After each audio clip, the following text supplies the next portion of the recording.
Welcome back to the Dropped Outdoors podcast. Landon, how you doing, my man? Fine. Well, this is normally the point where you go into detail and tell me how happy your week's been and how amazing you're going. But before we start, I'm going to hit some smelling salts. Would you like some? Oh, shit. I'll do it, I guess. Oh, Bro, you got in there on that one. yeah, that one's gnarly. Oh, I'm drowning in a pool. Oh.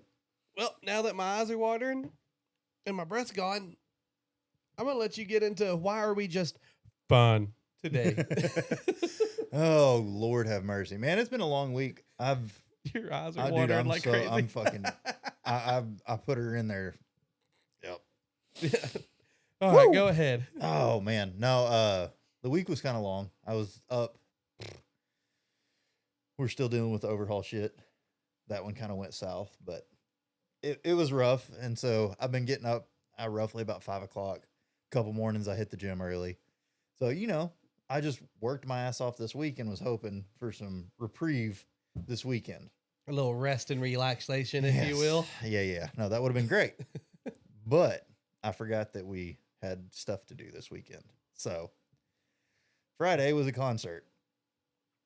How was the old Cross Canadian Rag Week concert? I'll let you know how that one goes. It was good. I enjoyed it. But so Friday we had the concert. So Thursday night, I'm trying to get all of everything packed and everything in, and then forgot my workout, my inside workout.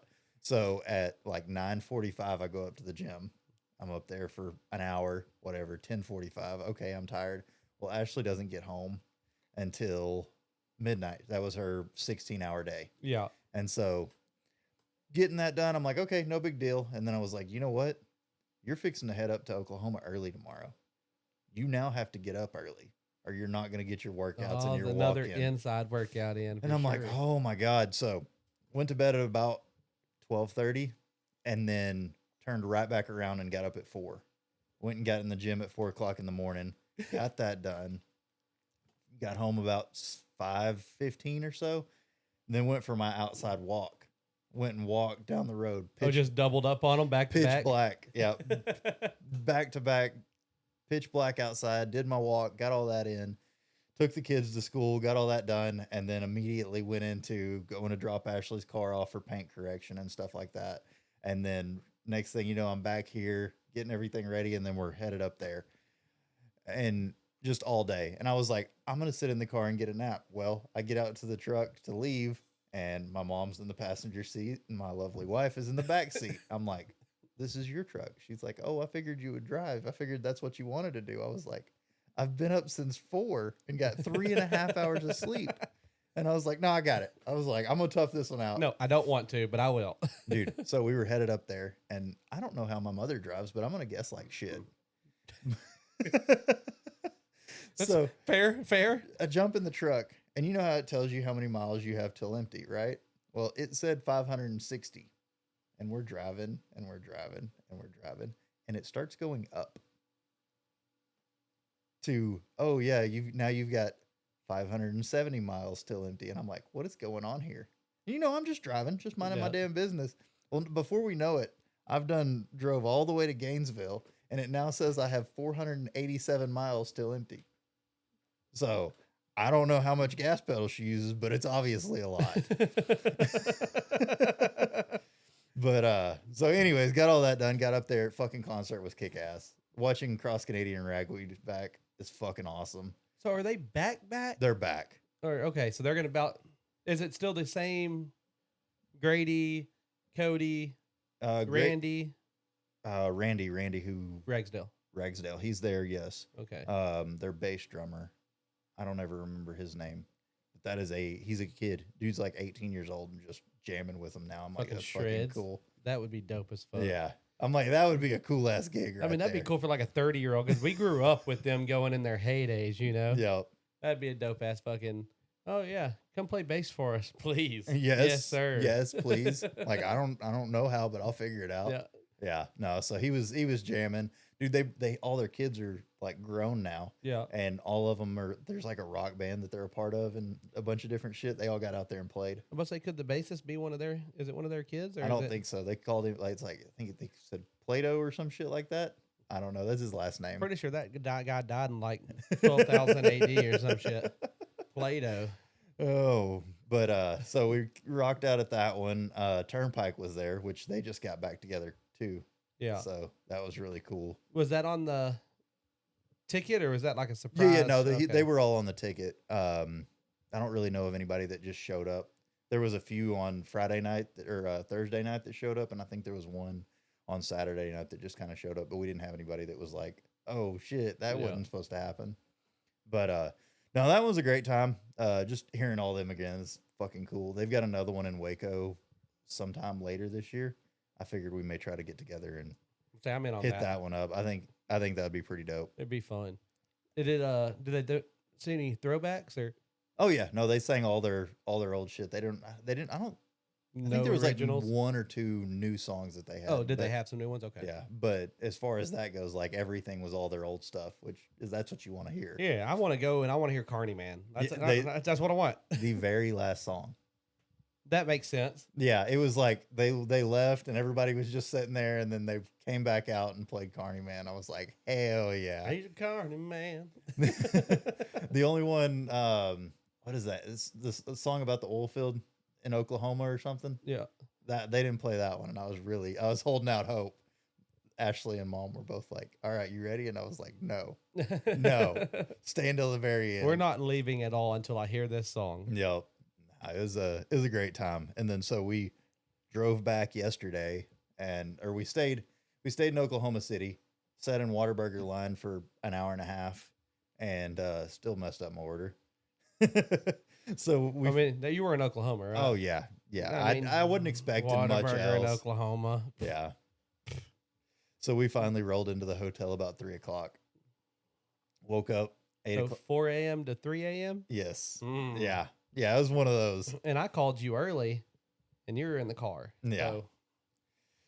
Yeah. It was rough. It was rough. But no, we got all that done, and then woke up the next morning at 8:00. Rolled back in immediately. I think by the time that we did everything we were going to do, it was 3:00 before I got to the house. So then straight back into it, down in water, doing workout, doing walk, getting all that stuff done. And luckily, my favorite thing about this whole 75 hard thing is reading.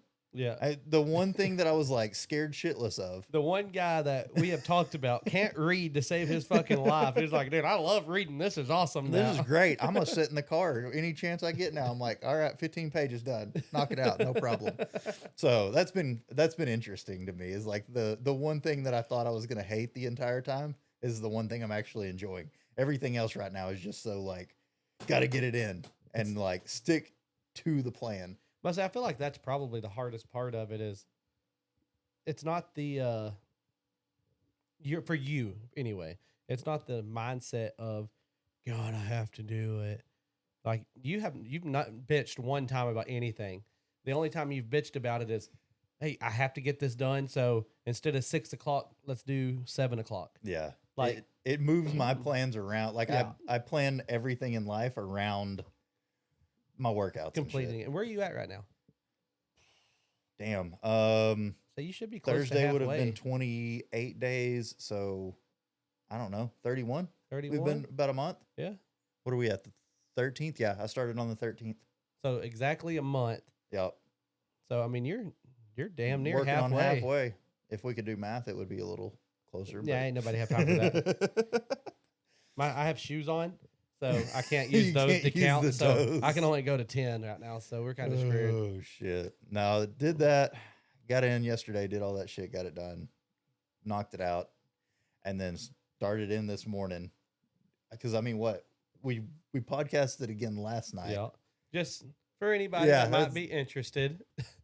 Yeah, the guy we had on last week, Bradley, he decided he wanted to go full bore into this, and that guy's probably the closest friend we have to a comedian, like Oh, a yeah. legit comedian. The guy writes notes down in his phone. He keeps jokes. I mean, that's like his dream is to be on stage doing a stand-up comedy show.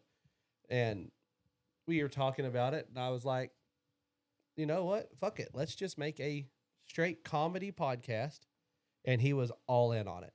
So Landon obviously is the producer for this one and does almost 90% of behind the scenes shit and any kind of searching we need, all the, what would this stuff be called with the wiring and shit, the audio? Yeah, just the audio setup. But so he does all the videography, the audio, everything. So Landon was like, dude, it won't be nothing to do it. So I'll just get it set up and y'all just pick a time to record and we'll do it. So we did our first one last night. So I didn't get home last night till like 2:00 in the morning. Yeah, it was another late night. Must say so. I bet you didn't go to bed. You know, last night was like your anniversary dinner. Yeah, we had it planned ahead of time, and then everybody was like, "Oh, hey, we're gonna do this then." And I was told Ashley, trooper as she is, I was like, "Hey, we're doing this," and she's like, "Okay." And so she was texting me throughout last night's podcast and was like, are we going to do dinner or what? I was like, no, do it. I was like, we're cool. She's like, but everybody's here. I was like, I don't fuck everybody else. They can like leave. they'll deal with it. Like this was a last minute deal. Our meal came first. And then this is the kind of an extra thing. And so I was like, no, just fucking cook in front of everybody. It's going to be fine. Yeah. They can either leave or they can sit there and watch us eat. Fuck them. So I don't blame you there. Cause I didn't even know anything about it until Bradley was like, hey, you going to come to the house after this? I was like, I don't know. I mean, I was planning on going home. He was like, oh, well, it's Ashley and Landon's anniversary dinner, and we're all just going to go back to the house and hang out. I was like, oh, well, fuck. That's the first I've heard about anniversary dinner. Yeah. I'm either leaving or going to your house, I guess. I mean, I'm not going to stay here. Yeah. So, that falls right in line with me not posting a whole lot of shit. Yeah, you don't fucking say a word about nothing. We both know that we're happy, and that's all that matters. Well, we talk 10 times a day, probably. Yeah. I mean, give or take a little bit. There's some days we both get busy and we don't fucking talk at all, but most of the time we talk 5 to 10 times a day. But every time we talk, it's podcast, news. Like, did you see this shit? Yeah. Deer cams. Yeah. It was stuff on the cameras. Yep. And then like planning shit. Planning like YouTube possibilities in the future. So we don't really ever talk about our personal lives anymore. But it used to be the only person I would call to vent my personal life to, and now I don't vent to any. I just vent on here half the time. Yeah, we just run it out here. But no, that is kind of funny. I had no idea until, I talked to you literally more than anybody else other than my wife, and I had no idea about the anniversary dinner until they said something, because I guess Ashley told Lauren whenever we were doing this that there's that. Yep. So, but yeah, it's called Punchline Project. It should be active in the next few weeks. As soon as he verifies everything and gets it rolling, it's episode 1's down. Yep. So we'll probably put a little bit of a buffer on it, just so like on this one, we do a bad thing about not talking in advance, because technically this episode we're recording won't post for not next Wednesday, but the next. So we gave ourselves a buffer. That way, if I have to go out of town for work or Landon does, we can record on like a Monday or a Tuesday instead of a Sunday night. Yep. And it's like y'all never notice any difference. Yeah, it's just rolling no matter what. Yep. So we'll probably do a little bit of that for that one. So it should be in the next few weeks. It'll be posted and active, but it was different. It's we hang out, we vent, we kind of just bullshit like we normally do. That one was, I would say, 3 of our funniest friends. Oh yeah. And all of us just bouncing off of each other, being stupid. Like just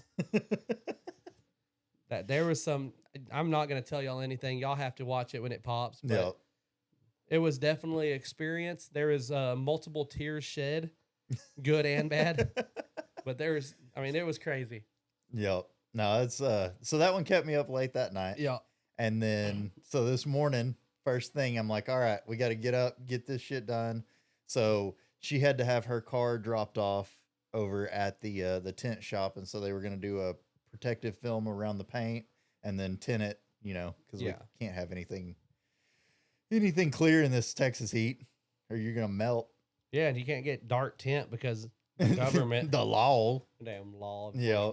So went and did that, and then so I had to take my truck out there to her dad's house, and then before it was all said and done, we were about an hour and a half late to the tent appointment, and did lunch. And so we leave and we're headed back to, or so we went to her grandmother's house, and then we headed back to her dad's house. And she's like, oh shit. She's like, I forgot my badge in the car, so I can't get into the hospital without my badge. We have to drive 40 minutes over. Oh, does she work tonight too? No. Oh, okay. No, she doesn't work tonight, thank God. But works tomorrow morning. So she's like, gotta have it, can't go without it, that kind of deal. And so we drove the 40 minutes back over there, and then the 40 minutes back to his house. And he's like, I've got to get yard work done. I don't have time for this shit. And I'm just sitting there. I'm like, I'm gonna keep my mouth shut, but I ain't got time for this shit. And so we haul ass back over here, and I'm like, good Lord. So I'm like, I don't want to walk in the dark tonight. So I go ahead and get my workout or my walk in. And then now we're recording, and it's 8:30 at night. 8:30. Normally we try to record. I usually get here by 2-3 o'clock. Yeah. And I got here at 7:15. Yep. And for anybody that don't do podcasts, well, why didn't y'all fucking start then? Well, it takes You 30 gotta work minutes to an yourself hour up. to get shit going and everything ready and prepared to do it. Yep. And so now I still got maybe a quarter of a gallon of water to down, and a workout to get in. Oh, yeah, After you this? still have to go to the gym after Uh-huh. So my weekend shot to hell.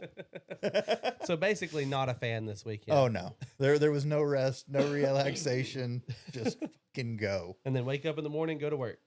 Yep. Yep. So why is Ashley doing corrective paint? Just to so she corrected her paint, got them. There was a couple of scratches and stuff in the car that I don't know if it was shopping carts or what it was, but she took it to the dealership to have them go over and buff it and clean it out. And this is her brand new car? Yeah. Her caddy? Yeah. And so they did that shit, and then so we picked it up yesterday, and then this morning we went and dropped it off for a protective film, so carts and shit like that won't scratch the paint, Try to keep it from going. and then tint, because you got to have that shit. Bro, that car. Can we go into her almost dying last Yeah, night? yeah. You know, actually, this should have gone on the Peaster community page, but fuck them. But dude, that was so, because that car is fast. Oh yeah, That car's kind of stupid. I mean, Ashley has a lead foot, so she's like all in on it. yeah. so. She loves that shit. But then she comes in last night. We're all finally trying to get that podcast going. She was like, me and Lauren almost died. Yeah. And I guess what happened? That guy. So whenever you leave the road over there, and I started doing this a long time ago because the roads have gotten so crazy where they're really fucking crowded, and there's always somebody going to top a hill and try to plow your ass. Way too many cars for how narrow our roads are out here. Yeah. So I started, and you turn left to go back into town. Yeah. And I've stayed in oncoming traffic because I've had people top that hill at 70, 80 miles an hour and almost nail me. Just on your So ass then, before you can yeah. react. And then, so I just let them go, and I'm driving in the wrong lane. You know, obviously I make sure that there's nobody coming and shit like that, but I've done it before. Yeah. And so apparently she was going to do this. And so she pulls out, and she's going to gun it because she was showing Lauren the car, like going to haul ass and that shit. So she guns it. Well, this something is top the hill and on her ass as she tries to get over, and just like runs her down. And I'm like, okay, well, your car's fast. You could have gone. And she was Run like, oh faster. no. She was like, no, it was like right on my ass the whole time. I was like, what the hell? And then apparently they passed her on some back road after all of that shit. It's wild. That is fucking nuts. You don't really, I mean, you hear about that stuff out here, but it don't really ever happen out here too often. Yeah, no, I don't ever. It's never happened to me. So, And it's probably an implant that's moved in from out of state. Won't say the state because I'm getting tired of talking about them. But it's one of those mutants. I guarantee it. It's not a fucking oh yeah, old man that lives out here, because your biggest issue with them is 45 and a 75. yep. They're just old farmers out here, and then you have the mutants moving in from out of state that Oh yeah, they're just dumbasses. yeah. We'll call it that. Yeah. Oh man, well, hadn't asked you about how your week is going. How's that going? Honestly, my week wasn't too bad. I mean, it's building. I'm basically starting from ground zero, trying to build up everything around North Texas, West Texas. Like next week, I'll be out of town pretty much all week. Or not this coming week, but the following week, Yeah. I guess technically. The 22nd that week, I'm going to West Texas. I'll be in Odessa all week, trying to build that up. I need to plan out when to go to Oklahoma. Hell But just it's a lot of planning right now, a lot more than actually going out and kicking indoors. But it hadn't been bad. It's not stressful. It's been fun. Oh yeah. Sales are always fun. I have 3 main targets like right here in the area that I wanted to get, and I have credit applications from 2 of them already. So perfect. I'm 2 weeks in, I guess technically. Yeah. And those were I wanted for my first month or 2. Those 3 I wanted to sign up in the first 60 days. I have them in the first 13 days. So I have 1 more to get, and I think I will. Yeah. But it's going pretty good. And then it was nothing like yours. I just, I had woke Friday night. I didn't really do much of anything. I had plans and they got canceled, which I don't know how most people are when plans cancel, but I'm like, oh, darn. I'll lay right here on the couch and do nothing. That's what I was hoping for. Yeah, I normally, I take that opportunity to clean guns or go shoot my bow.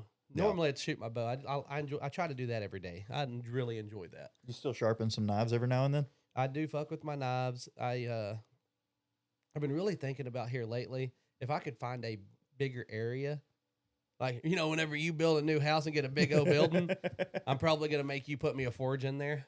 Hell yeah. Because I've been thinking here lately about getting into making them again. That'd be cool. Just because, and nothing real crazy or fancy, but you start looking at some of those skinning knives and stuff.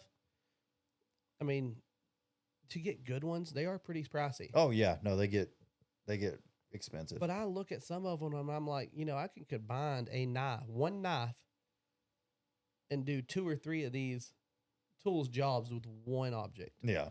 And I'm like, it wouldn't be hard to make. Like, so in my head, I'm thinking, I could just do that, and I'm doing it for my friends. I don't really care about selling them, but at the end of the day, I think you could though. I mean, you come up with a good enough design. There's knife makers out there making it a ton of cool shit. Yeah. And they make a living on that shit. It's pretty cool. Well, the way I was looking at it, I'll just put it out there. Who cares? I don't think anybody's going to take it. And if they do, give me one for free, please. Hook us up. But I want to do a thick core, like a thick center, and kind of taper it back off.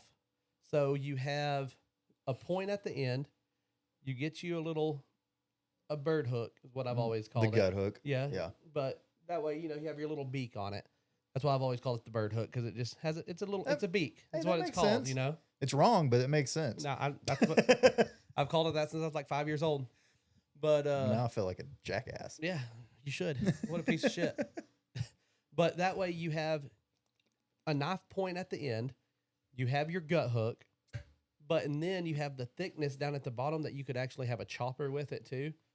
So you literally can break into bone using the bottom of the knife. That would be cool. You can cut with the tip still, and then you have your gut hook to cut open.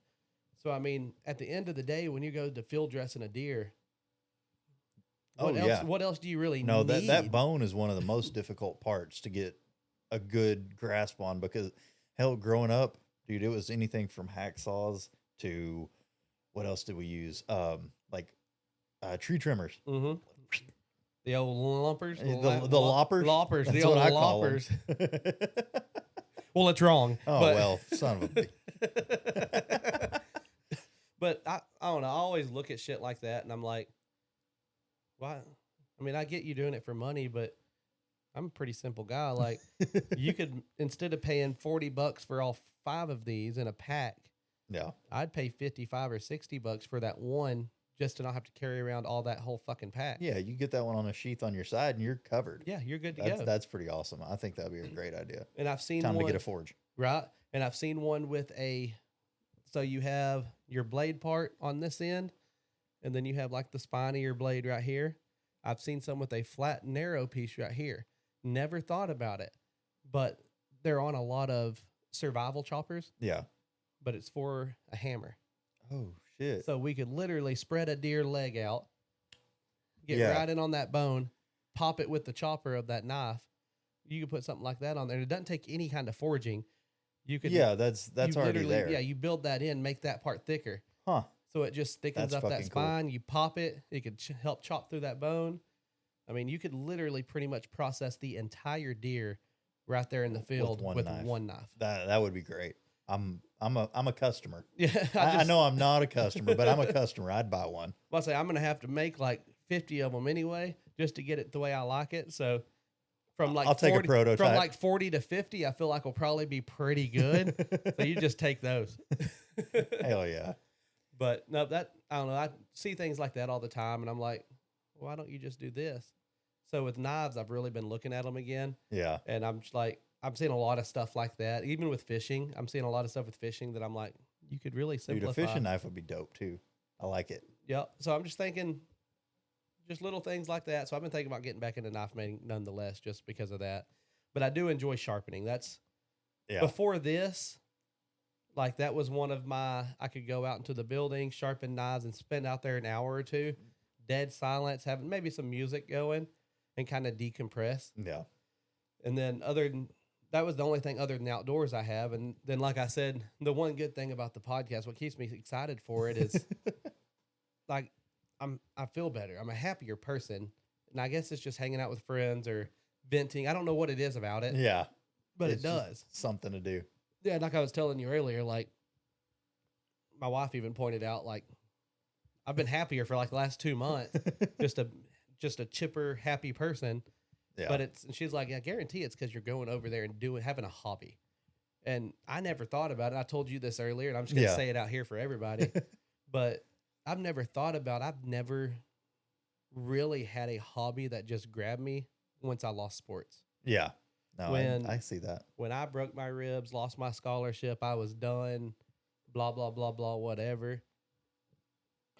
I've never really picked anything up where I was so passionate about it that I'm like, I want to spend all my time doing this. I want to research it. But this is something like it's kind of taken that place where I'm excited to do it every weekend. And then even on like doing the clips and stuff for TikTok and all that, I get off work at 4 or 5. I go straight to baseball practice for my son.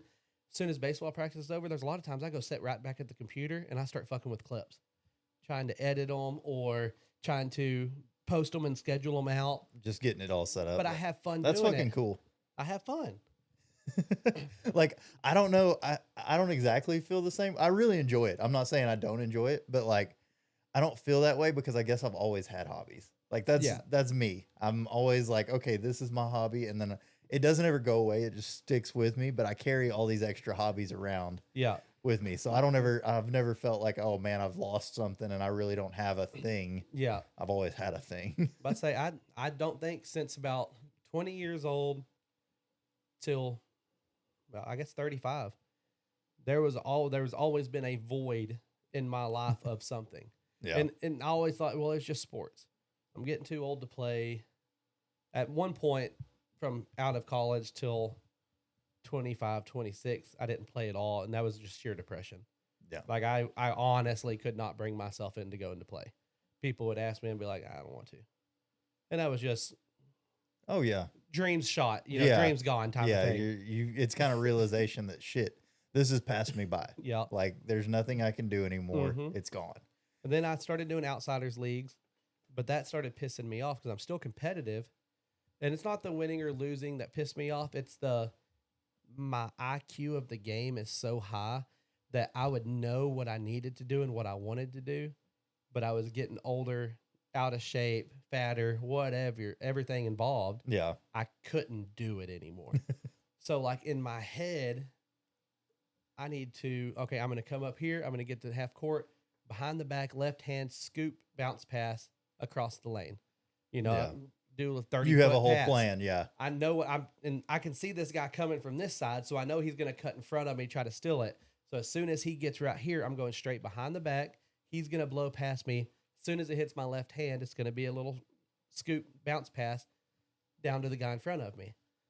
Well, I do that. And then I throw the ball out of bounds to the sideline because I don't have that reaction time to grab, push, everything like that anymore.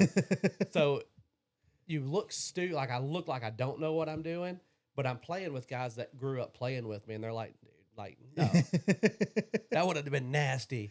Like, if you could have made it happen. Yeah. Yeah. And 20-year-old me would have been okay. Yeah. 26, 27-year-old me at that point, probably 300 pounds, You lost a step. Was not okay. Yeah. Yeah. Damn. That's crazy. And that's one reason I've told you this before a million times. Like, that's one reason I get so envious of your hobbies. And it has nothing to do with you buying things or you doing things, because that's one good thing about you. There's never been a moment where I'm like, hey, I want to try that. And you're like, no, go fuck yourself. That's my hobby. Yeah. Like, you're buying a shit ton of guns. You're like, dude, I just got this badass gun. Come over here and blow some shit up with. Yeah. Like, you've always involved me, but it's in my head, I guess it's always been your hobby. So maybe that's why I never just grabbed onto it. Yeah. Or I don't know what it's been, but I just never had that one thing until we had this. And Hell yeah. now I'm like, I fucking love it. I do too, man. I'm grateful for it. It's fucking cool. Yeah. Like, that's my favorite part, is just sit. Well, Landon besides had a having a stroke, sitting here shooting the shit with you. That was a lot of S's. You sounded that makes like, sense, though. You sounded like Bradley's beatbox last night. Oh, What did man. Sally sells seashells by the seashore? Oh, dude, what the hell? That one was, I was zoned out. I was dealing with the board, and that was about all I was worried about. So what's funner? Dealing with the board, making us look like an ass whenever I say a joke and it's not funny, you hit me with the crickets, or I go to say something, you bleep out everything I'm saying, 'cause you're like, you can't fucking say that shit. Like, being able to do that, or actually being here, because you're not a talker. We've talked about that a million times. Or being here and actually being able to talk, get shit off your chest, that kind of stuff. So it's funny you say that, because I was sitting here and I was like thinking of this stuff in my head while we were talking about like 2 topics over. And I was like, man, I started thinking about it and I almost got like a little stressed about like us talking. I'm like, no, we're fine. So it's strange. So I enjoy this more. Yeah. Last night was stressful, but whenever I start thinking about this, it makes this stressful, and it shouldn't be. I get that. I get that completely, because there's been a million times, and I don't know if we've ever said it on here, but we've said it multiple times. The first 10 or 15 minutes, this is 10 episodes? 9 episodes? This would be episode 8. This is 8. 8, and then we've done one previous that never made it out, and then we did Bradley. So if you wanted to count it, that's 10. Where I'm getting kind of confused 10. on it. Well, welcome back to episode 8 of the Dropped Outdoors podcast. Way to hang out with us, and boy, y'all are troopers. But so I kind of forgot where I was going with that. So we have 8 episodes in or whatever, and still there's times where I'm like, man, I don't know how we're going to start this. Yeah. And I know, like, once we get rolling, especially with my off the wall bullshit where I can just ramble about fucking the orange crayon tastes the best. Like, I could ramble about that for 20 minutes. They have flavors? Yeah, dude. They're all different flavors. Fuck. Why do you think they're different colors? I wish I'd have known that. They don't have flavors. They have flavors. Holy shit. They all taste different. I'm going to have to try a few this week. Kind of like, you remember the old blue glue stick? Oh, yeah. That one tastes a lot. It's like blueberry. Elmer's glue kind of sucks. It's very bland. May have to go do some shopping this week and figure this out. And the small windows taste better. Don't lick the big windows. The big windows. Those big suck. windows fucking garbage. They bro. don't get cleaned enough or No, something. they're garbage. Oh my God. But no, yeah, I don't know if we have talked about that on here, about how like we'll sit here in the beginning and we're sitting there and we're like, shit, do we start? Or are we good? Like, should we do it? And realistically, we've just had to do it, because you're going to sit here and overthink the shit out of it and you won't ever start it. And I don't know why the first 15 minutes is so difficult. Because, I mean, essentially you have about 30 seconds to 2 minutes of, we do it every time. Welcome to the Dropped Outdoors podcast. I'm Dusty. This is Landon. Landon, how's your week been? You tell me about your week. I tell you about my week. Depending on our weeks, that takes up some time. Yeah.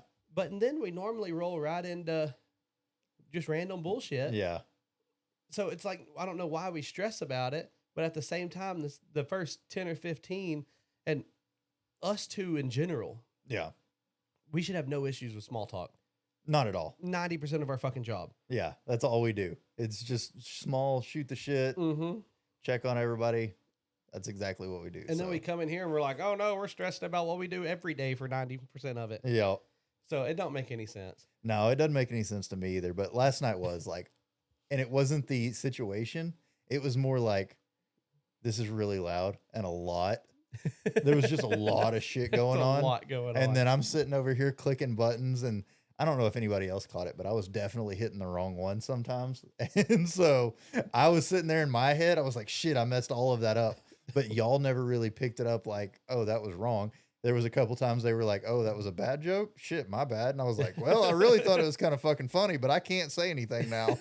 I fucked it up. I hit the wrong button, but it was kind of funny. Not good enough. No, so last night, just to give context, Landon went into like the full Jamie off of Joe Rogan Experience. And so our soundboard over there, it's nothing. Landon never does anything half-ass except make plans and stick to them. Facts. So everything we operate has to be Ultra K 3D HD premium core. Like, I'm pretty sure some of the technology we're running in here won't come out till 2028. But so whenever he does shit, it's advanced. So we have shit that we probably don't need to have access to at this point. Way over what we should be, but so last night we told Landon, like, hey, have fun with it. We make a bad joke, we want to know it, and you just make us look like a fucking clown. So Landon would hit the or crickets. Like I said, don't know the buttons that great yet, but we're getting there. So he would hit one of those either way to tell us we did shitty. And then hit it like the applause or something like that whenever we did something like it was a funny joke. Yeah. So it was just, we had him doing a lot. So here's a lot of movement. So that's what he's talking about was stressful. Even though he didn't really talk much, he's over there doing it. And I give you props. My top 5 funny moments, you're probably 3 of them with the Roadcaster. Dude, that was awesome. The green screen, I think that is my favorite. The green screen was kind of, I hated the original image we had up on the green screen. But 30 minutes in, I would look up at the screen and see it behind us, and I would die laughing again. Yeah. I couldn't, like it. You have 3 grown-ass men. 2 of them look like fucking burly-ass bears. And we have that on the image. Yeah, no. We're like, what You'll the have hell? to check it out. Yeah, I'm not going to spoil what it is.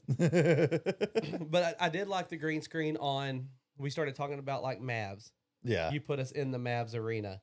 We started talking about something in the pasture. In the pasture, we had cows behind us. Cows behind us in a pasture. Like there was some that you changed the screen behind us to what we were talking about, and that was kind of fucking dope. And as we get better, it's gonna get even. Especially if I have the images, I can download them and just click them. Fucking. Yeah, I told Bradley today I'm gonna start sending Landon dirty pictures. That way he fucks up and puts one on there. Yep. Then we're canceled. Right behind your head. That's right. Lay it on Kevin's head. Oh, he might like it. He would. Court. They're just kidding, Kevin. It's a joke, not a dick. Don't take it so hard.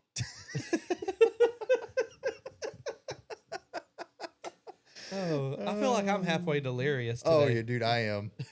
Well, obviously, yeah, I you am. probably have an excuse too. I don't. So I mean, I was telling about that, and we got off on a tangent again. But so Friday I didn't do shit. Saturday we did have a baseball tournament all fucking day. So I'm at the baseball field like 8 o'clock in the morning. We left there at 5:30. I come over here at 7. So I mean, I spent 20 minutes at home. I think I changed clothes, sat on the toilet, and took off. Like that's about all I did before I got up here. And then it said we were here till 2 o'clock in the morning. Dude, I'm gonna stop you real quick. I can still smell the smelling salts in my nose. Dude, that stuff. There's some residual there. This one right here is freaking Holy nuts. shit. Like it is so bad. All there is a face on it, and there is no name. Like it is legit named smelling salt. And it is. I mean, the instructions and the warning labels. Don't read the warning label. They are nuts. Like I'm talking like cause blindness and death. I'm taking it as hard as I can to the dome every time. I love it. Anyways, I'll let you finish your story. I don't know why I picked. See, that's my ADHD. Hey, dude, that's why I made it for my ADHD. Sorry. My OCD's kicking in, my ADHD. Oh, dude, all over it. My Tourette's. Just rizzing them with the tism over here. There you go. So so 2 o'clock in the morning was when you headed home? I think I got home at 2:00 in the morning, and then I was back up. Well, I'm just gonna call you out on your game planning. We did plan on. Oh, sorry, I need to take my steroids. I apologize.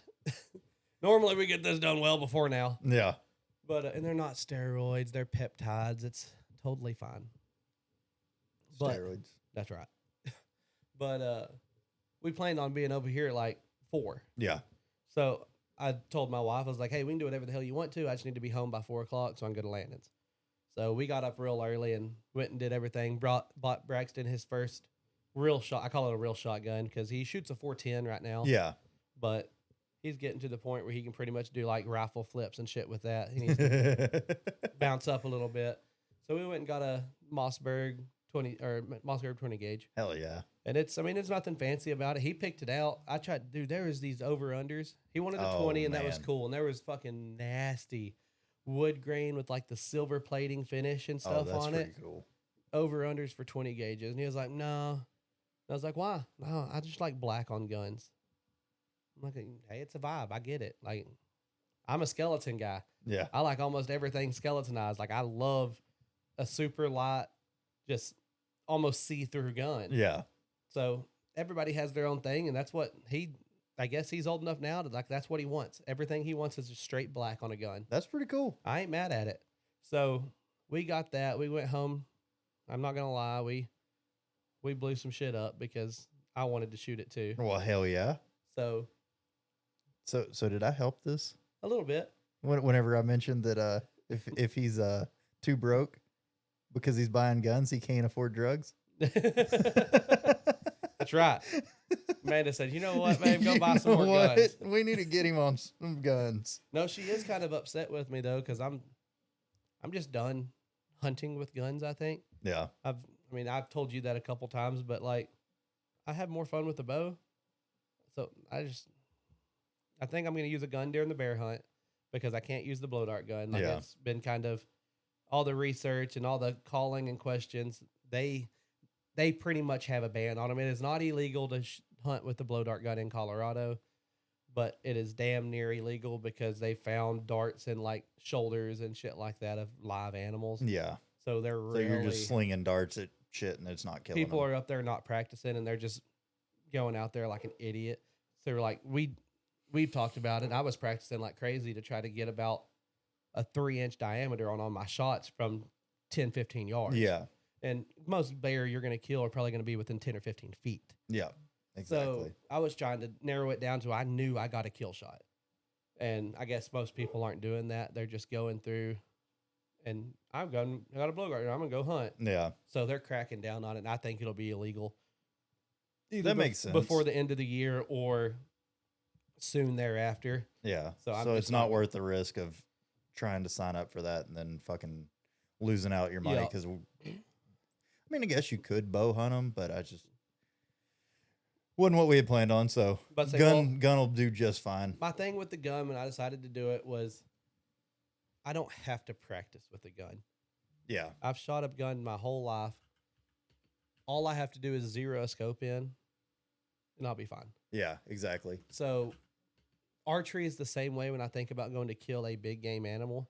I want to practice as much as I can. I don't want to injure anything and let it just run off. Yeah. I want it to be as humane as possible and as quick as possible.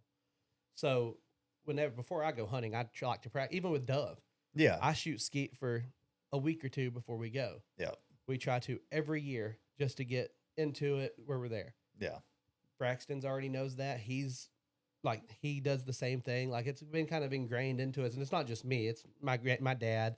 It's kind of been ingrained into us. Yeah. So when you go into with bows and shit like that, I'm like, no, we need to practice. You're not going to shoot your bow at an animal until you can, 30, 40 yards, you can dead-eye dick a 3-inch area. Yeah, you're able to humanely kill it and make it a quick. Yeah. How does that work? I'm trying to think of what I'm trying. Yeah, I don't know. I'm drawing a blank. So I don't know. But anyways, you want it as quick and as humane as possible. Yeah.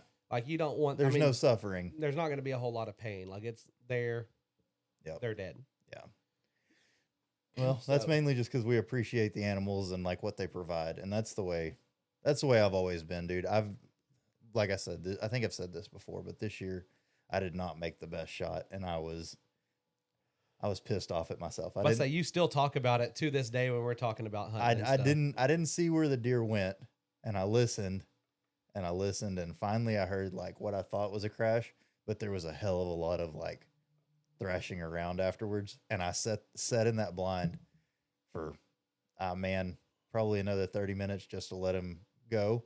But I was pissed at myself. I was like, man, that's not the best shot, but I knew exactly what was going to happen when he did it. He came out of the feeder pen, jumped out, and then like went to go, and I was like, well, either now or never. And so I just let it rip. It's one of those where you either take the shot immediately or you're going to lose. Yeah, or you lose the shot. And my instincts immediately kicked in, and I took the shot, and I knew I hit it. I just heard it, and I was like, okay, it's a hit, but I didn't know where it was, and it was a little far back. Obviously, I hit something vital because he didn't make it very far, but there was a lot more that I was like, I shouldn't have done it. There's a lot of stress, and I'm sure every hunter that hunts quite a bit has done the exact same. I know I have. I've taken shots that as soon as I took the shot, I was like, fuck, I shouldn't have done that. Yeah. I should not have done that. Yeah. And most luckily for me, I've only had maybe one or two that I just didn't kill. No, I think it's just one because I did have to cut it. I mean, it was down. It was injured. It was not going anywhere. And I did have to cut its throat. Yeah. And I hate doing that because I feel bad. Oh, yeah. You know what I mean? It's not something we don't take pride in that shit. No. And I feel like anybody that's hunted a lot, though, they've had those shots where they're like, oh, shit, that was stupid. I shouldn't have done it. Yeah. But your adrenaline's running. Everything's going right there. Your Dude, instincts in my head, I'd pulled the trigger dozens of times. Yeah. I'm like, okay, as soon as it comes out, that's when you need to let it rip. And he jumped out and then kind of made a little bit of a turn. And I was like, well, shit. Wasn't whenever it just kind of happened so quick that I didn't get a shot where I wanted it. And I was like, all right, adjust and let it rip. And I did. And I was like, afterwards, I immediately just put my head down and I was like, nope, that's not how you want to do that. I think a lot of mine is I've been into primitive bows so long that every time you shoot, it's instinct. It's reactionary. You're not aiming. I mean, you're aiming down the arrow, but it's really more of a, you come up, you hold, and then once you find kind of where you're at, it's a straight jaw release. Yeah. Like you're not holding a traditional bow and aiming through a peep sight or anything like that. It's literally you come up, straight draw, pop. Yep. So it's all instincts. So everything I've kind of brainwashed myself into doing now is purely instinct. Yeah. So it is hard to break that habit in the heat of the moment with adrenaline running. And that's what people don't understand that don't hunt. And this isn't just my thoughts. Cameron Haynes talks about it. Joe Rogan talked about it on his elk hunt with Cam. Yeah. There's been a bunch of, guys that really hunt talk about it. Like, you never understand what a hunter's really going through in that moment if you've never been there. Yeah. Because you're just thinking, oh, you're just walking out there pulling the trigger, it's dead. No. Like, there is emotions involved. There's adrenaline. It's a fucking roller coaster. I have literally shot a deer and got goosebumps instantly. Before you even hear the thwack. Yeah. Got goosebumps as soon as I released because, like, all the emotions just right there kind of just exhale. Like, oh, shit, what happened? You hold your breath. You don't really know what's going on. You're focused on, did it hit right? Is that a good shot? And everything else kind of stands still. Yeah. And it's hard to explain unless you've been in that situation. It's crazy. Honestly, it's one of the wildest feelings because, like, I guess 2 years ago, this deer above my head, like, oh, Big Daddy, probably the best shot I've ever made by a mile and a half. I aimed and I think it came a little bit low. I don't know if he like raised up or what exactly happened, but put it right where I wanted it and let it rip. And that was actually a really good string sound, by the way. That was a good one. Sorry, I didn't mean to cut you off, but I was really impressed. I was like, that actually sounded really worked. good. Yeah, no, I let it rip, and that arrow it went through the air, and in that moment, I remember watching the arrow fly, like Slow motion. watching it now, like shooting targets. You're like, how the hell? But like slow I didn't motion, see that arrow, all the way. Just it buried home, and I was like, fuck, that was a good shot. And then the deer jumps 7 foot off the ground, and blood comes out both sides, and he takes off. And I was like, that's as good as it's gonna get. Yeah. Because I knew he was gonna run, just because you, even at the best shot in the world, unless it's like neck or spine, they're not dropping with an arrow. Yeah. So your 100-yard deer is like a goal. With an arrow. With an arrow. That's pretty. Yeah. Well, there's some more insight. Yeah. Yeah. No, that's a thing that most people don't know. But yeah. So you have an arrow, 100-yard deer. If you can track that deer and it is bedded down and done within 100 yards of you, you smoked what you wanted to smoke. Yeah. You're probably heart, lung, double lung, all three if you have the perfect shot. Perfect angle, yeah. I mean, if you have a 100-yard deer, you did your job. Yep. No, he took off and he ran about 90 yards. And so like that one, I was like, holy, I'm proud of that one. Yeah. And luckily I have that one on video. So that one, I get to relive that exact moment. But in the moment it was slow motion. I'm sure if I've sped that video up to real time, it would all happen within maybe 1.25 seconds. Yeah. But in the moment, I was like, that was like 7 seconds. You were there for 10 seconds. The arrow goes, he jumps. Like, it just took its time in my head. You could see the wind breaking off the broadhead. It was amazing. No, that one right there. That was a goosebump moment, because you see him jump and you're like, holy shit, that's amazing. Well, let me ask you this. We're talking about hunting, especially whitetail. And you are, for me, like and there's obviously more expert opinions. Way better people to ask. But you, for around here, I'm going to give you your props. I know people that hunt around here that call you for advice. Yeah. So when it comes to whitetail, I had a stroke too. There's your stroke, brother. Woo! Fucking idiots. But as far as whitetails in this area, you are pretty much an expert on them. Yeah. So speak to me as detailed as possible. I have never hunted a day in my life. Never. Okay. Just moved here. I'm like, I want to learn how to provide for my family. Landon, I want to kill a deer this year.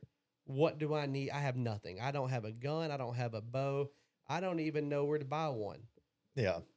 So from bottom line, nothing, to me being able to process my first deer, like field dress my first deer. Maybe not process. That's a little bit more advanced than what most people are going to do. Me, I don't want to spend the money, so I'm going to cut and quarter and grind my own meat and everything. Yeah.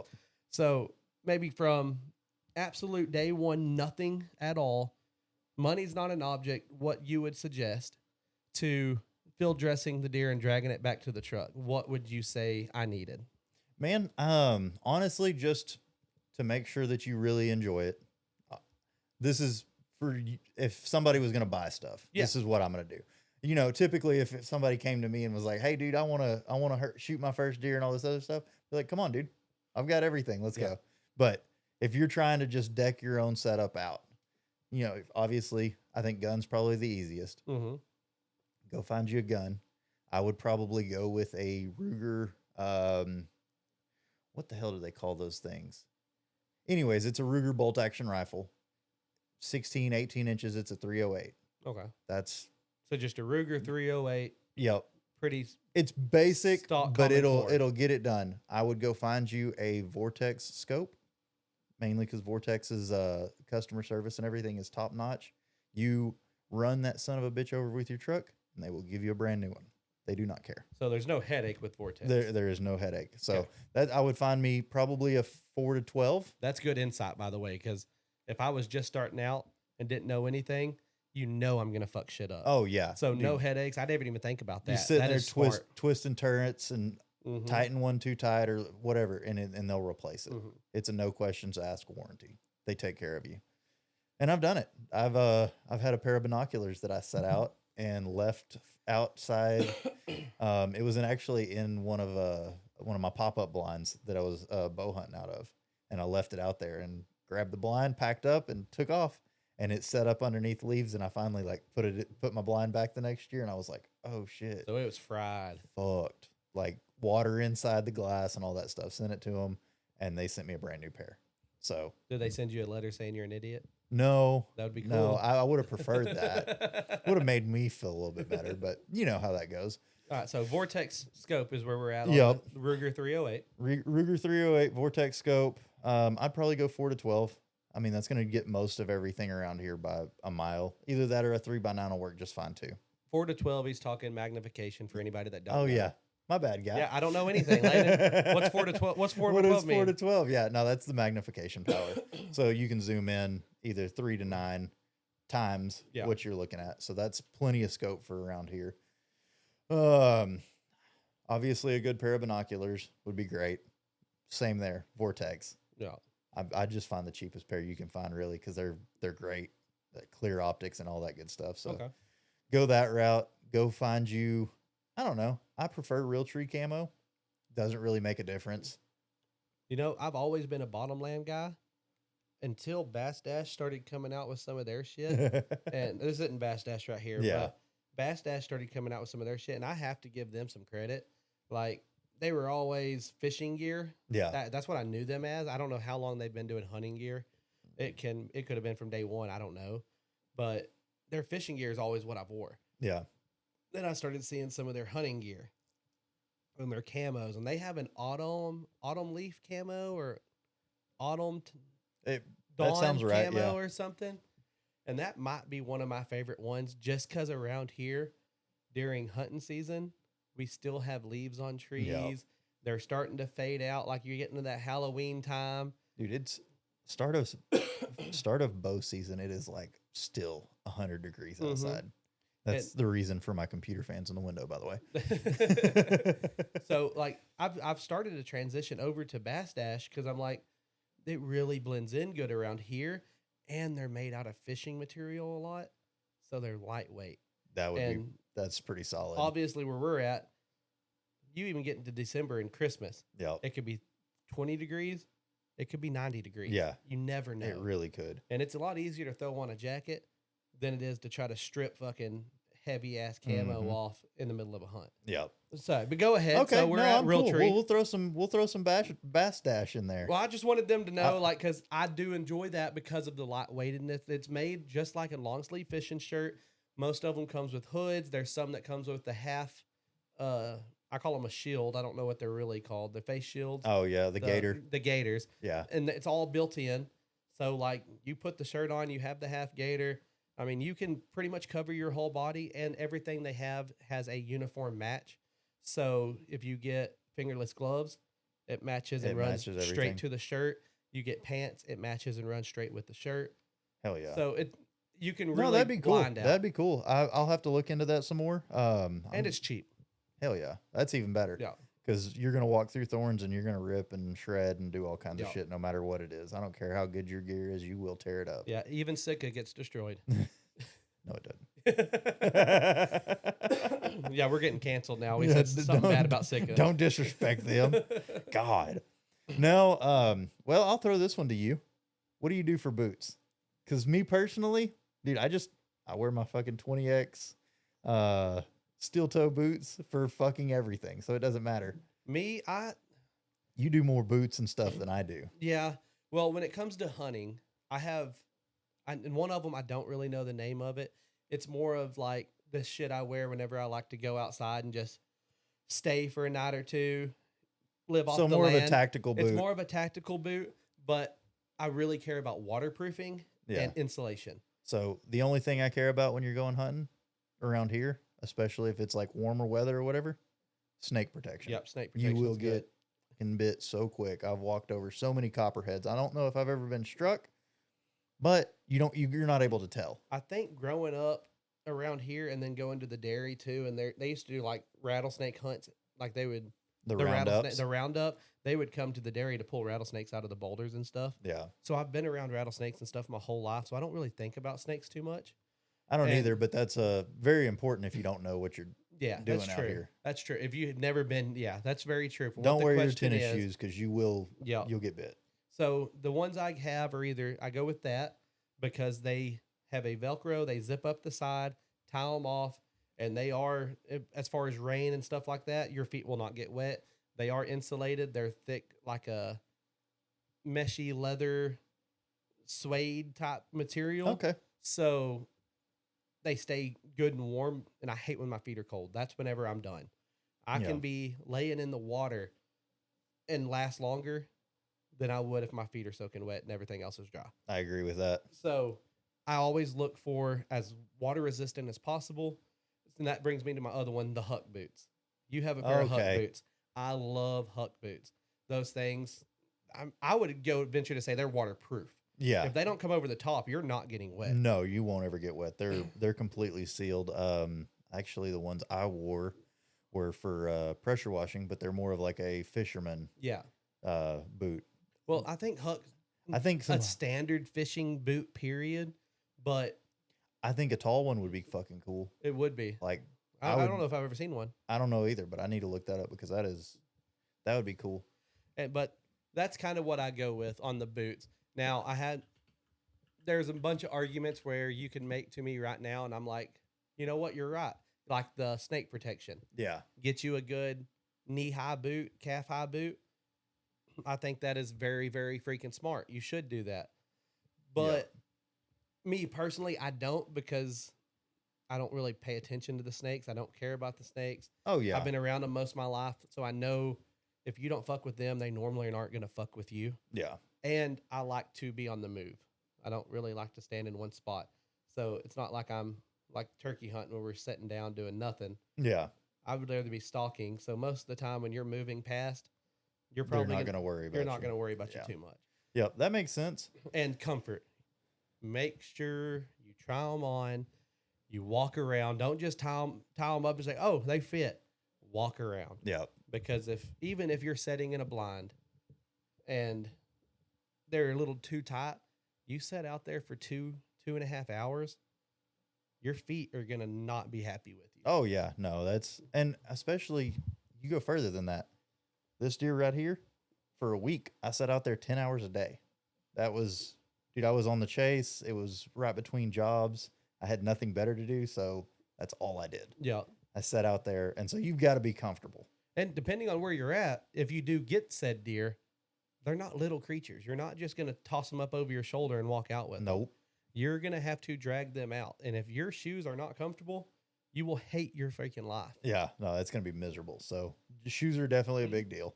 But yeah, shoes are very, I think, in the gist of the question, I think they're going to be very negotiable on what you want to go with. That's more of your comfort. Find what fits you. It doesn't matter to me as long as you got a boot on. Yep. Wear a boot. Don't wear a fucking boot. tennis shoe or a Croc or anything like that. Yep. I mean, I'm guilty of doing that, but we're not going to talk about that. I am too. Especially when it's cold. I'm throwing like a insulated Croc. Fuzzy Croc. Just run out there real fast. And then if your feet do get cold, you just pull them out and you stick them in front of the heater and you're good to go. You get the old blind hunt. So, all right, so we're at boots. Yep. So, I mean, that's basically all the clothes I can think of. Maybe gloves if it's cold. If not, I don't ever wear gloves, so it doesn't matter. I'm sticking mine in my hoodie pockets or some shit like that, staying warm. Probably go blind, some sort of blind. I don't care what you get. I've personally got an M&B Ranch King. It's amazing, insulated like crazy. But I've also, this other deer over here that I shot last year, it was out of a pop-up blind. You just go find something on Amazon with a pop-up blind that you can see through really good and use that. That doesn't have any bug protection or anything, so you're going to be sitting there fucking swatting shit all the time if it's warm. And they do have some pretty good pop-up blinds that you basically have 360 field of view from the inside. You can see out all of it. They can't see in. And you can get I say cheap, but you'll get what I'm saying. Yeah. You can get a relatively cheap one for $350 to $400 that are really good. Oh, yeah. That you can go out there, pop up.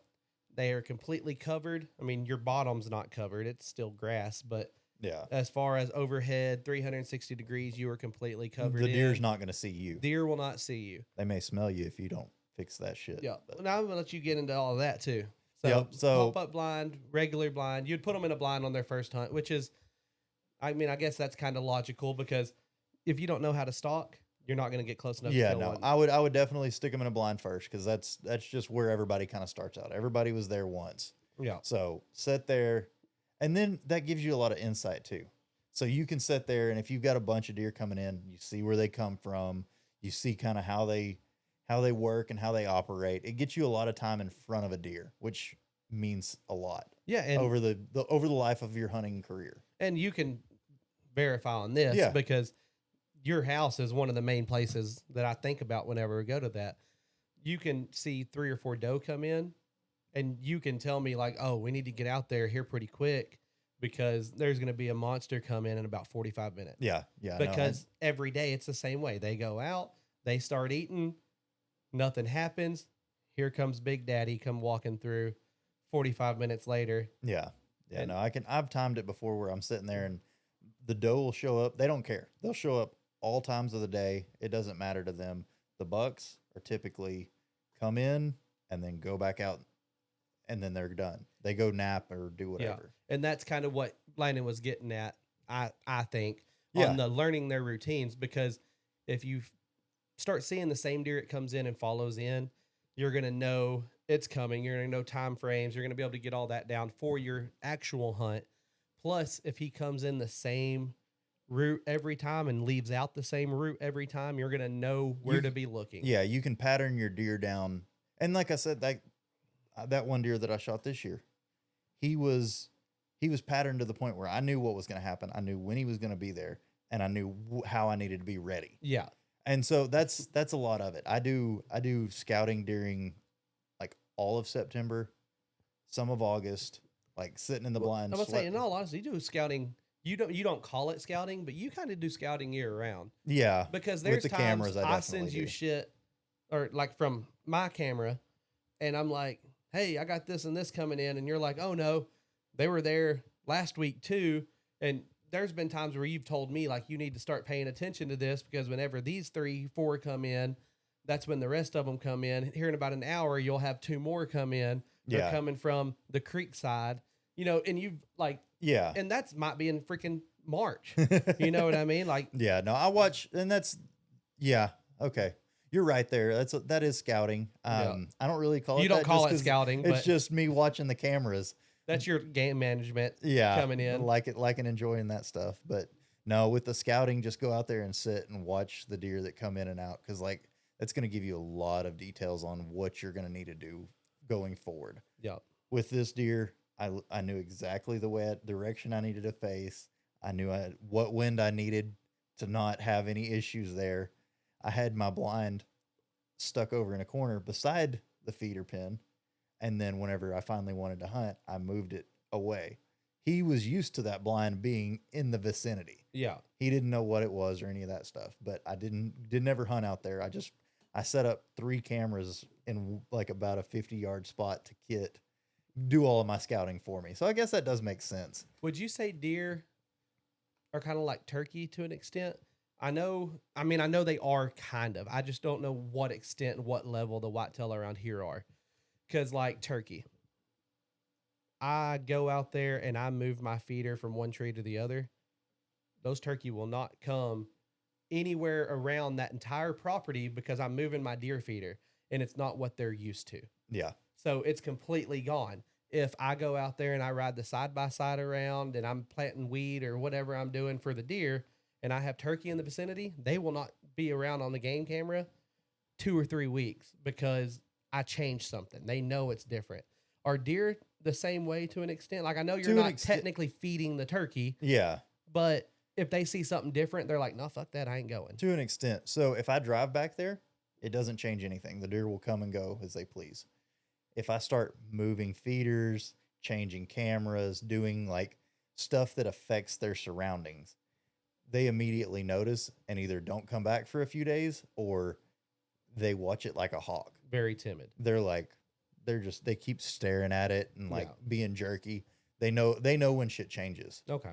Like you can do donuts back there and it's not going to phase them. But the second you take a camera and move it from this tree to that tree, they're like, okay. Yeah. It's really crazy to watch because you'll get it on camera where they're like, they walk up and they're staring at a camera. You're like, bro, it was I moved it Yeah. 30 feet. It's the same thing, but they know exactly where everything is at. Okay. That was a legit question because that's one thing I did notice when I moved my deer feeder this year is I had those turkeys roosting in the back tree line. Yeah. And I don't think they ever technically stopped roosting there because I still hear them now. But I do know that I would catch a turkey every once in a while on like the camera Yeah. whenever they were crossing my pasture into the tree line on the other side. I moved that deer feeder from the wooded area Yeah. over to the opening. I didn't see a turkey. I still don't know if I've seen a turkey on the camera. I don't think I have either. It is crazy how many deer are coming to it now though. There is a lot. Dude, what did you say? I have one picture where, of course, this is me counting, and it's more than 10 fingers, so I had to double up. But I want to say there's 14 deer on one picture, and I think I have 7 bucks total. Damn. So not all of those are going to be shooters this year. Yeah, of course not. I do think we have one that's going to be good. You've seen that one where you're like, yeah, I think you have one good I think one. there's 2 for sure that I've seen that are like, Okay. they're going to be in the realm. One of them for sure, like you were saying, that one, dude, Yeah. he's huge. That thing has some bases on him. Yeah. So, But I was gonna say I think I have 2 that'll be shooters this year. So we're kind of spot on what we're thinking. The one is definite. I've just seen him so many times now, and like you can see where. I mean, I don't really guess I know what it's called whenever it falls off, and you kind of. it starts with a P. Yeah. I drawn a blank. I say you can Google that if you can. Yeah, I can. Just so we can know what it is. But you can see where their antlers were, and the base of that just looks thick. Like I think it's going to be a thick-based antler, and it is a big-bodied deer. So I think he's a pedicle, Sure. but sure. Ped. The pedicle is the permanent bony protuberance on the deer's skull from which the antlers grow. So yeah. Look at that. Pedicle. I can read pedicle. Pedicle. Pedicle. Yeah, boy's There good. we go. Look at that. So Impressive. the pedicle looks thick. Yeah. So, and it's a huge bodied deer. I think that one's there's no doubt in my mind that's a shooter this year. Yeah. The other one is a big bodied deer, but I can't see. I don't know how big he's gonna be. Yeah. He might just be a big boy and not be anything crazy. Yeah, for sure. No, it'll be interesting to see. Like I said, more than anything that I love is just watching what's out there. Mm-hmm. Like, I don't even have to shoot them. Like, I love shooting deer and I love shooting them off my property. But if I can go throw cameras out at 6 people's place and watch a bunch of their deer, like I enjoy that shit. Yeah, and you actually enjoy I'm validating this for you because I've seen you get excited over just I'm going to put cameras up on this guy's land. Oh, you going to hunt? No, he's going to hunt them, but I'm going to tell him what he needs to do. Yeah. Like the actual management, you're not really managing the property, but you're kind of But I'm helping. giving the insight on what he needs to do, stuff like that. Like you get off on that stuff. I wish you would just start a business and Dude, we could. land management, just push it and just start doing it just on the side. Oh yeah, no, it'd be a blast. I'd eat that shit up. I don't know exactly how or who the target audience would be. Yeah. But man, I love that stuff. But saying you'd be good at it because I've gotten pictures from you at 4 o'clock in the morning all the way till 10, 11 o'clock at night of you're just like, dude, look at this one. Like you love that stuff. Yeah. All right. So back to the topic. We got carried away again. Oh yeah. Well, that's bound us. to happen with us. So in a blind, we have them fully dressed. We have their gun. They're in a blind. So now a deer feeder. You're gonna go with a feeder? Depends. I mean, if your budget is unlimited, just like get you a really nice M&B Ranch King blind, you get them that, and then you turn around and you go buy you an all seasons feeder that is decked out to the T. Yeah. It basically, instead of throwing all the corn on the ground, it drops it down into troughs for the deer. That's on my list. Dude, I don't I know don't if I have could do one, but it's fucking awesome. I really don't know if I could do it. I would feel so bad taking a deer from a trough, from a feed trough. I don't know. I mean, let's be real. If if Thor from Seek One was sitting out there, Oh God, I would take yeah, it I'm from gonna blast that sucker. that dude could walk up and just go broadside on my barrel. I'm still shooting at that point. But a normal deer, everyday deer, that'd be real tough to shoot from a trough. Yeah, so there's those all seasons. That's one of my favorite feeders. They provide a bunch of cool shit. I buy a bunch of my parts from them. I built at least my own feeder. And so that's kind of the way I would go, is building your own. Yeah. Or like we did with your place, is one up against a tree and you throw a couple bags in there and you're good. You're not going to have all the hogs digging in it. They will knock that motherfucker off though. They will break trample that the bitch. shit out of that thing. So either that works really well too. And then from there you've got your feeder, you got the whole setup basically. As far as doe urine, deer in the rut, that's a good thing. I typically don't but I mean, for years I've always taken my bucks during bow season. Yeah. So we're not getting anywhere close to rut. That doesn't work. Yeah, but say you can't exactly go spraying rut stuff around. Yeah, they're not rut. chasing that. They're not coming after that at all. I don't really have a preferred scent. The hell's that called? A scent neutralizer or something, Oh, yeah. something along those lines. I don't have a preferred. I just go in, look at them, see what looks cool.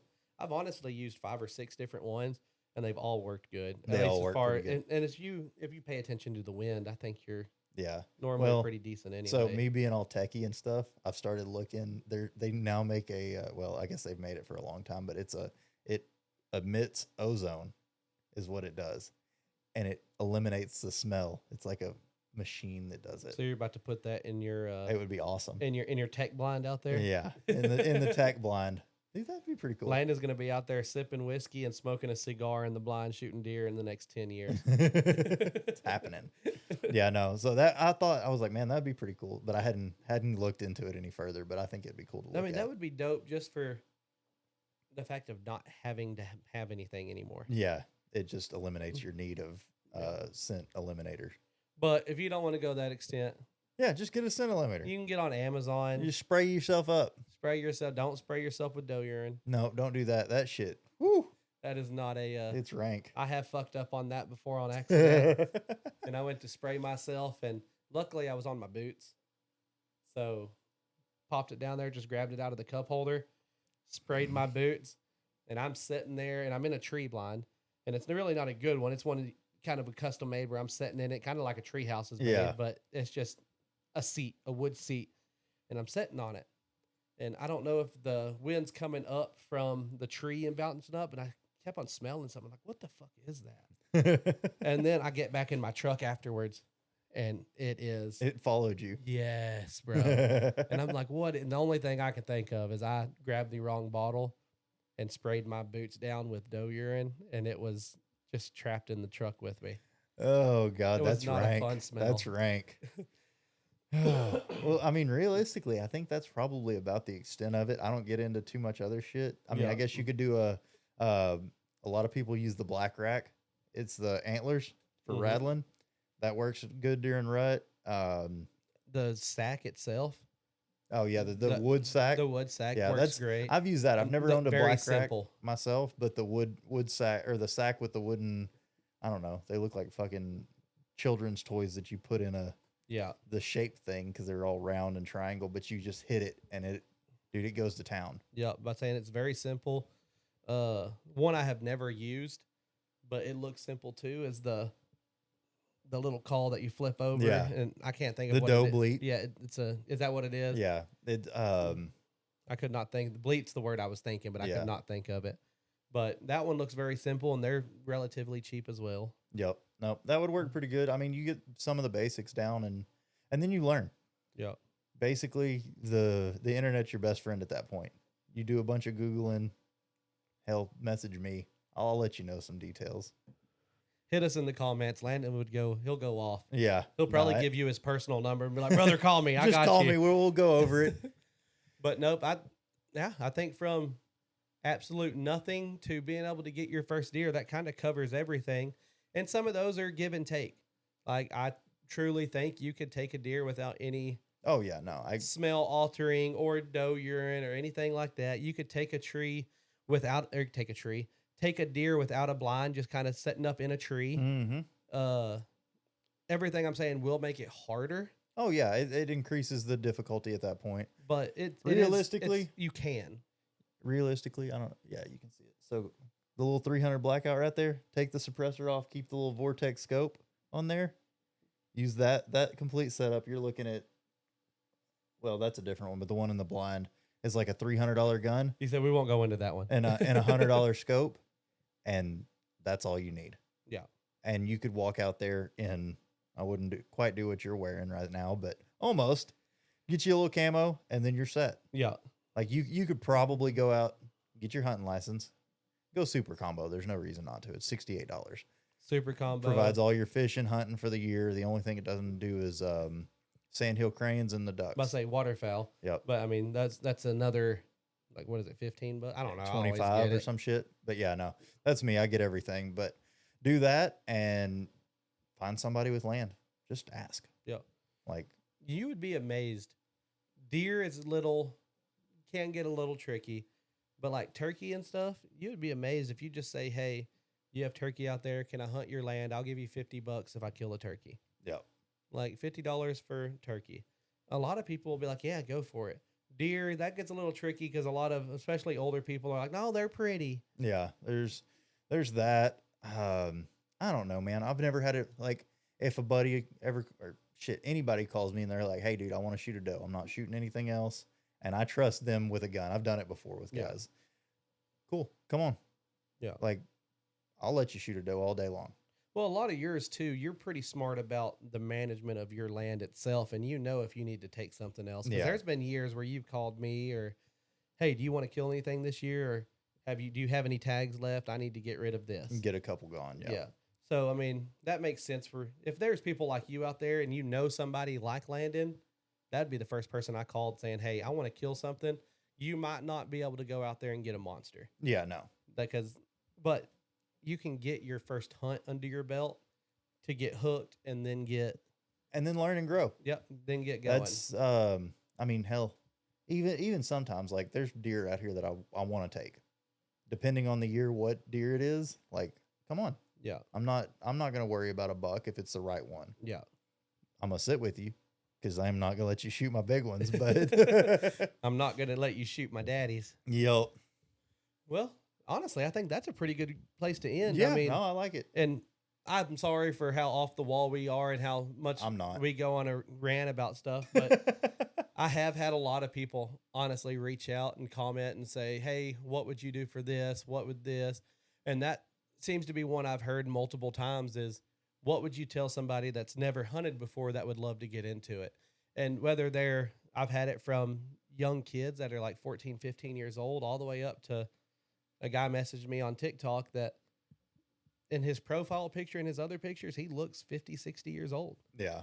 He might have just retired and decided, I want to get into hunting. I want to hunt. That's what we're here for. More power to you.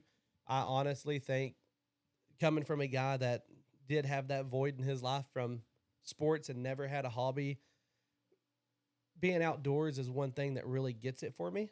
Yeah. So hunting kind of just in second nature with that. Fishing's the same way. Yeah. If you're looking for something to fill a void in your life, get outdoors. Try it out. Figure out what you want to hunt. It might not be deer. It might be turkey.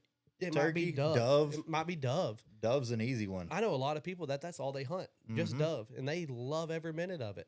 Yep. I mean, try it out. I mean, it is a decompression time that you don't normally get because you're just out there most of the time alone or with one other person. Yep.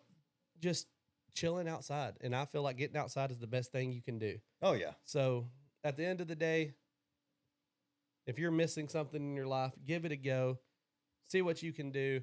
And if you're not in on hunting and you want to do something else, my biggest advice is to fucking do it. Yeah, go hike, do whatever. Yeah. I mean, we started a podcast and I wanted it to be perfect. And Landon said, listen, I'm going to hit record and you're going to start talking. And then I'm going to post this. And I said, what? Not, you're not going to do that. I don't want to do that. And he said, I'm not asking you. Like, you can either leave and not talk or it's going to get posted. And that's what we did. And we have not looked back since. No, not at all. So at the end of the day, if you're thinking about doing something, get out and fucking do it. Get out there and fill that void. Hell yeah. So until next time, my guys, I'll see y'all later. Later.